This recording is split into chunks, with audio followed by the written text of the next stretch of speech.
Welcome to Nandini's mini blog. তো আজকে আবার একটা শ্যুট ডের নতুন গল্প। তো আমি শ্যুটের জন্য রেডি হয়েছিলাম, বাট এতটাই এক্সস্টেড ছিলাম যে আমার আর শাড়ি পরে ভিডিও শ্যুট করতে ইচ্ছে করছিল না, কারণ এই যে লোকাল মেট্রোয় আস্তে আস্তে আমার অবস্থা খারাপ হয়ে গেছিলো। কলকাতায় ভীষণ বৃষ্টি হচ্ছিল, তো সারা রাস্তা একদম জ্যাম ছিল। তো আই ওয়াজ প্রিটি এক্সস্টেড। আমি ভাবলাম যে এই শাড়িগুলোর ভিডিও করা হবে, এগুলো একদমই নতুন স্টক এসেছিলো, এগুলো ভাগলপুরি টিস্যু সিল্ক আছে। তো আমি এগুলোরই শ্যুট করবো বলে ডিসিশন নিয়েছিলাম, বাট তারপরেও প্রিটি কনফিউজ ছিলাম যে শাড়ি পরে শ্যুট করবো না তো কীরকম লাগবে না লাগবে। আমি যেটা পরে বাড়ি থেকে গেছিলাম সেই ড্রেসটা পরেই শ্যুট করবো ডিসাইড করেছিলাম।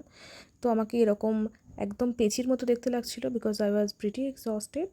তো তারপরে একটা কুইক ট্রানজিশনে মেকআপটা কমপ্লিট করলাম। অলদো মেকআপটা কিন্তু প্রিটি কুইক হয়নি, অনেকটা সময় লেগেছিলো, যেটা একটু পরে তোমরা ফার্স্ট ফরওয়ার্ডিংয়ে দেখতে পাবে। আচ্ছা, যাই হোক, আমি নন্দিনী। আমার একদম একটা ছোট্ট শাড়ির বিজনেস আছে অনলাইনে। তো এটা একদমই নিউ পেজ, নিউ বিজনেস। তো তোমরা প্লিজ সাপোর্ট করো, কারণ তোমাদের সাপোর্ট ছাড়া আমার পক্ষে সম্ভব না। কারোর পক্ষে সম্ভব না এখন বিশাল কোনো গোল অ্যাচিভ করা। আচ্ছা, ভিডিওতে দেখানো শাড়িগুলোর মধ্যে যদি কোনোটা তোমাদের পছন্দ হয়, তোমরা কিন্তু 8100096216 নাম্বারে অবশ্যই কন্ট্যাক্ট করো। নাম্বার ডেসক্রিপশন বক্সে অলরেডি মেনশন করা থাকে। আর এটা ছিল আমার ফাইনাল লুক। কানে একটা হুপ ইয়াররিংস পরেছিলাম বিকজ আমি স্টেটমেন্ট ইয়াররিংস পরতে চেয়েছিলাম। তো আমাকে কেমন লাগছে অবশ্যই কমেন্ট বক্সে জানিও। তারপর ভিডিও শ্যুট করা স্টার্ট করলাম। আচ্ছা, তোমরা যদি আমার কেউ লং ভিডিওগুলো দেখতে চাও শাড়ি রিলেটেড, সেগুলো কিন্তু লং ভিডিও সেকশনে আমার চ্যানেলে আপলোড করা থাকে, তো চেক আউট করতে অবশ্যই ভুলো না।